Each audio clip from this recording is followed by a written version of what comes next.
Hi everyone, welcome back. Thanks for joining us today. We've got a brand new story to share with you. So let's begin. My name is Cooper, and if there's one thing I've learned the hard way, it's that no relationship ever falls apart all at once. People like to believe there's this one moment that shatters everything, but that's not how it works. Relationships don't explode, they erode. They break down slowly, piece by piece, until one day you look around and realize you're living with a stranger. It starts with silence, then comes the distance, then the disrespect, and finally, the detachment. That cycle, it's real, and I lived through it. I know that sounds heavy, and believe me, it is. Because when my wife brought her lover into my own house, I realized we had hit rock bottom. That was the moment I knew without a doubt she had to go. But things weren't always like this. In fact, there was a time when life with her felt full, exciting, even beautiful. And I want to take you back to that beginning, to when things actually made sense. Because if I'm going to tell you how it all fell apart, you deserve to know how it all began. I first met Lydia, the woman who became my wife many years ago when I moved into a newly built apartment complex. I had just relocated to the area, and to be honest, I didn't know anyone around. My life at the time was pretty simple, just home and work, with the occasional visits from a few friends who lived in a different part of town, quite far away. I didn't mind it that much. I was used to keeping to myself and working hard. But after a while, the routine of just going to work and coming back home every day started to feel a little too monotonous. So, I decided to change things up. One of the first things I thought about was getting some exercise. I started jogging every morning at 5 a.m., figuring it would be a good way to break free from my usual routine and get to know the neighborhood a bit better. I'd head out early before the city fully woke up, and I'd be back by 6 a.m. The streets were quiet, and it gave me the chance to clear my mind, all while seeing the neighborhood from a different perspective. It felt peaceful, but also gave me a little energy boost for the day ahead. During my morning jogs, there was this one woman I kept seeing every day. She was always out jogging as I was finishing up my run, and honestly, she was hard to miss. She was beautiful in that effortless kind of way. I don't know how to explain it, but I found myself looking forward to those early morning encounters. After running past her a few times, I finally found myself stopping one day.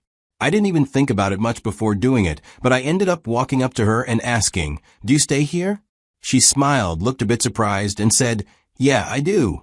We started talking a little, and honestly, it felt like we had known each other for a lot longer than just a few minutes. I don't even know why, but there was an instant connection. That was when I found out her name was Lydia. After that day, we started seeing each other more often. I adjusted my jogging time so that we could run together, and that's how our friendship began. It was simple at first.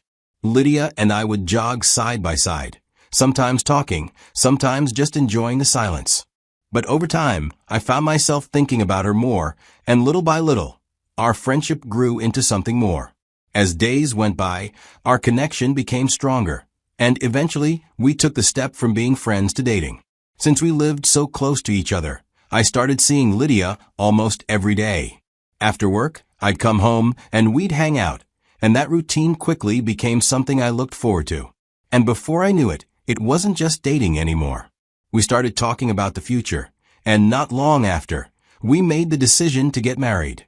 In hindsight, I realize now that everything about that time felt perfect. We were happy, we were in love, and things were just easy. At that point, life seemed like it was going exactly how I wanted it to. After Lydia and I got married, I sat her down one quiet evening, thinking it was the right time to tell her something important. I told her I had a child from a previous relationship. I wasn't hiding it out of shame or guilt. I just thought it was something that didn't need to come up immediately since I'd always taken full responsibility. I paid for everything. I visited often. I supported the child's mother even though we were no longer together. In my mind, I had done the honorable thing. But Lydia's reaction blindsided me. The moment the words left my mouth, it was like flipping a switch. She stood up, eyes wide, and just lost it. She accused me of betrayal, said I had tricked her into marrying me. She kept shouting about how she never would have agreed to be with a man who already had a child. I tried to calm her down, but she wasn't hearing any of it. That night changed something. It created a crack between us, and no matter how much I tried to seal it with reason or kindness, that crack never really closed. From then on, every argument we had, even when it had nothing to do with my son, somehow circled back to him. If I forgot to take out the trash, she'd say, "Maybe you're too busy thinking about your other family." If I wanted to go visit him, she'd act like I was choosing someone else over her. It got to a point where I could predict the moment she'd bring it up. Her voice would change, like she was pulling out her favorite weapon. Still, we stayed married 7 years after. That's a long time to keep dancing around a sore spot that never healed. And for those 7 years, Lydia and I never had a child together. I didn't push the issue because she never brought it up. She always brushed it off if the topic came up. "We're good," she'd say. "Let's not stress ourselves." So I left it alone. I thought if she wasn't worried, then I shouldn't be either. I didn't realize at the time that Lydia had already made a silent decision about our future, one that didn't include children, at least not mine. Meanwhile, after my son's mother got married to a new guy, everything changed. This new man made it very clear that he didn't like having my son around. I mean, the man wouldn't even look at him or speak to him unless he was yelling. My son started telling me things during our visits, like how he just didn't feel welcome anymore. I assumed it was just adjustment pains with the new stepfather, but it only got worse. Each time I saw my son, he looked more withdrawn. And every time we spent time together, he would ask me if he could come live with me. At first, I thought he just missed me. But one day, he looked me straight in the eyes and said, "Dad, can I live with you?" I could see in his eyes that this wasn't just about wanting more time. That was when I knew I had to step in. I went to his mother and asked her to let him stay with me for a while, just until things stabilized. But she said no, without even blinking. She said I was being dramatic, that the boy was fine, and that I should mind my business. I tried to reason with her, told her what my son had told me, but she shut it down fast. That's when I knew I didn't have a choice anymore. I went to court and filed for custody. Let me tell you, it was a nightmare. Lawyers, paperwork, meetings, back and forths that felt like they would never end. She fought back hard, not because she really wanted the child with her, but because she didn't want to lose control. She made claims, twisted stories, tried to paint me like the unstable one. It dragged on for months, but I stayed the course because I knew what I was fighting for. I wasn't doing this out of spite. I was doing this to give my son a chance at peace. Eventually, the court ruled in my favor. They saw the situation for what it was and granted me full custody. I'll never forget the day I brought him home. He smiled more, laughed more, slept better. And even though I was relieved, what I didn't realize at the time was that bringing my son into my home would light a fire under something already broken in my marriage. My wife, who I had hoped would understand and embrace him, didn't take it well at all. I returned home with my son, believing with all my heart that bringing him into my home was the best decision. I honestly thought Lydia, my wife, would understand. I assumed she'd welcome him, maybe even grow to care for him over time. That's what I hoped for. I was wrong. The moment I walked through the door with my son beside me, everything in Lydia's expression changed. She didn't say welcome. Then the questions started flying. Why didn't I tell her I was bringing him to live with us? How could I make that kind of decision without discussing it with her first? She wasn't asking because she wanted to understand. She was attacking. Her voice grew louder and angrier, and before I knew it, we were arguing. I tried to explain, I really did. I reminded her that I had told her about my son after we got married, and that I've always taken responsibility for him. I told her how his living situation had become unsafe, how he wanted to stay with me, how I had no choice. I begged her to see that I wasn't doing this to hurt her, but she didn't want to hear it. Then, in the middle of all the shouting, she dropped something. She screamed, "You brought that boy here without even thinking about me. And I've spent 7 years making sure I never got pregnant because I didn't want this life." At first, I thought I heard her wrong. I was stunned. I asked her to repeat it. What did she mean by that? She rolled her eyes. "It doesn't matter," she said, brushing past me like the whole conversation was a waste of her time. But it did matter. It mattered more than anything she'd ever said to me. For 7 years, I believed we were just waiting for it to happen naturally one day. I never imagined she had been actively preventing it. I felt blindsided. Later, I asked her why she never talked to me about it. Why she didn't feel the need to tell me how she really felt about having children. Her only response was that I had made all the decisions regarding my son on my own. In that moment, I realized I was married to someone who not only didn't want kids, but who also resented me for having one. And now that my son was in our home, who had done nothing wrong, she saw him as a threat, not as family. As months go by, our marriage started to feel like two strangers managing a house together. Conversations shrank to, "Have you paid the light bill?" or "What's for dinner?" I would try to joke with my wife sometimes, ask if she wanted to do something together, but she'd always be too tired or had somewhere to be. And even when she was home, she wasn't really there. Eventually, she found new ways to escape. Yoga retreats, spa weekends with her friends, girls' nights that became whole Saturdays. At first, I tried to be supportive. I told myself maybe she just needed space, that she was adjusting to a life she hadn't signed up for.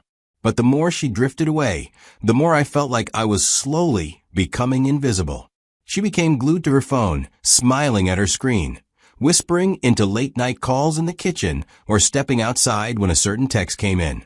I'm not a fool. I knew what I was seeing. It's one thing to lose affection, but it's another to feel replaced. It was clear there was someone else, someone who made her laugh, who made her feel something I hadn't been able to reach in months. But still, I tried. I swallowed my pride and confronted her, not to fight, but to fix things. I told her I was sorry for not telling her about my son before we got married. I told her I still loved her and wanted us to be a family, to build something real and whole again. She just said, "We are living like a family," then stood up and left the room without giving me a chance to respond. That moment broke something in me. I was the only one still trying. For over a year, I kept hoping she'd come back emotionally. I tried everything. Counseling suggestions, date nights, gentle conversations. But nothing worked. I was drained and emotionally battered. I couldn't do it anymore. I had to accept what I didn't want to face. Our marriage was dead, and I was the only one at the funeral. And that's when I knew. It was time to end things, for my sanity, for my son's peace, and maybe even for her freedom. Because no matter how much I once loved her, I couldn't keep fighting alone.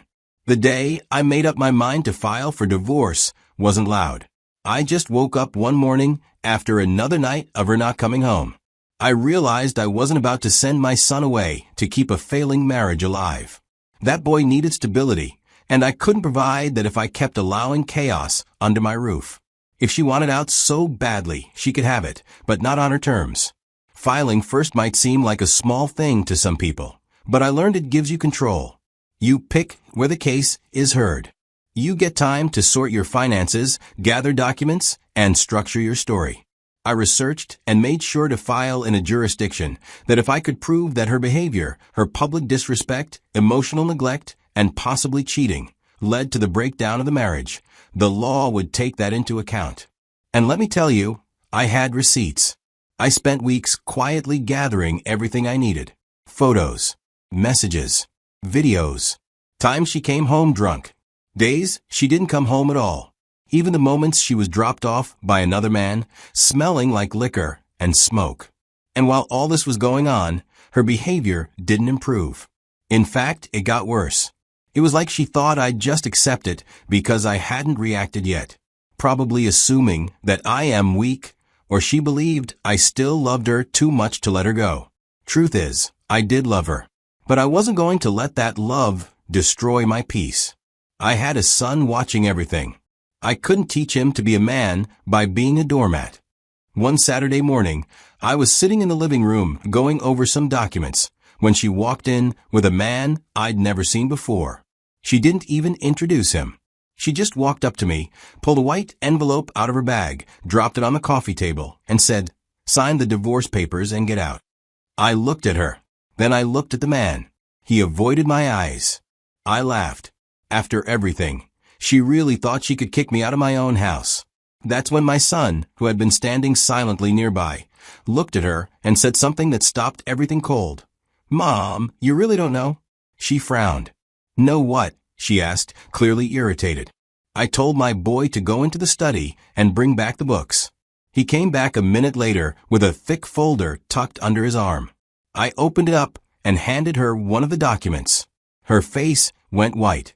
She had no idea that I had already filed for divorce.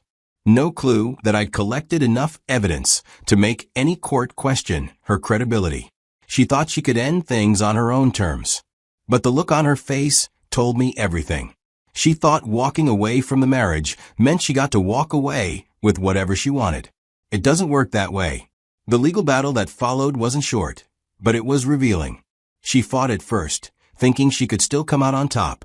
But with every passing month, the fees stacked up, the pressure mounted, and she realized I wasn't budging. Eventually, she agreed to a settlement under my terms.